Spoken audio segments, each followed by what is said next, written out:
अच्छी और खुशी की बात है कि आसमान से वर्षा भी हो रही है और इतना अच्छा मौसम बना दिया गया है। तो कहते हैं कि जो पुण्य आत्माएं होती हैं, पुण्य के साथ पाप भी लगा हुआ है, तो जो पुण्य आत्माएं हैं वो ही इस प्रकार के आयोजनों में भाग लेती। कुछ ऐसी आत्माएं भी होती हैं कि जो धर्म का चोला धारण करके भ्रमित करने का काम करती हैं। हमारे जितने भी धर्म ग्रंथ हैं उसमें धर्म की चर्चा की गई है कि धर्म क्या है, हमारा क्या धर्म है, जल का क्या धर्म है, वायु का क्या धर्म है, सबके अपने अपने धर्म है। लेकिन कुछ तथाकथित पाखंडी लोगों ने धर्म की व्याख्या में भी खाल मेल कर दिया। जैसे खाने में कोई जहर मिला देता और उस जहरीले खाने को या प्रसाद को हम ग्रहण करते हैं तो वो हानि पहुंचा सकता। उसी प्रकार से आज जो भी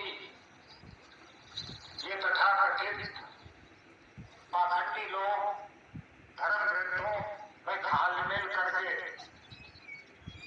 हमारे राम भक्तों के बीच में वितरण कर रहे हैं और हमको मन करके अपनी बुद्धि खराब कर रहे हैं। जो हमारे प्रमाणिक ग्रंथ हैं जिनकी न्यायालय में भी कसम खिलाई जाती है, हमें उन प्रमाणिक ग्रंथों को ही आह्वान करना चाहिए। ऐसे तथाकथित जो घालमेल करने वाले शब्दों का, वाक्यों का, अर्थ का अनर्थ करने वाले हैं, उन धर्म ग्रंथों को अपने घर में भी नहीं रखना चाहिए। उससे नकारात्मक ऊर्जा निकलती है जो उस हमारे पूरे परिवेश को खराब कर देती। केवल जो अनादिकाल से चले आ रही हमारी परंपराएं हैं उन पे भी लोग कुठाराघात कर रहे हैं। तो धर्म क्या कहता है कि अपनी जो सत्य पे आधारित परंपराएं हैं कुछ असत्य पे भी होती है, उनका कानून बनाकर उस पर प्रतिबंध लगा दिया जाता। जैसे सती प्रथा थी, यौन प्रथा थी, इन पर कानून बनाकर के इन पर प्रतिबंध लगा दिया। लेकिन लोगों ने नया रास्ता निकाल दिया ठगने वाला कि हमें कुछ ना करना पड़े भगवान के नाम पे, नहीं करे हमको सब कुछ मिलता है।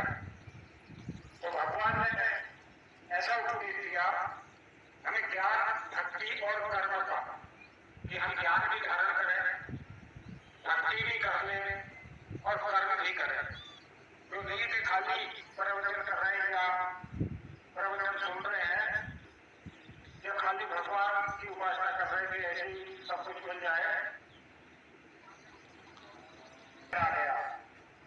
उन्हें तीनों चीज हमारे सामने रहती, ये तीनों चीज को साथ में लेके चलो कि भक्ति भी करो, ज्ञान भी करो, कर्म भी करो।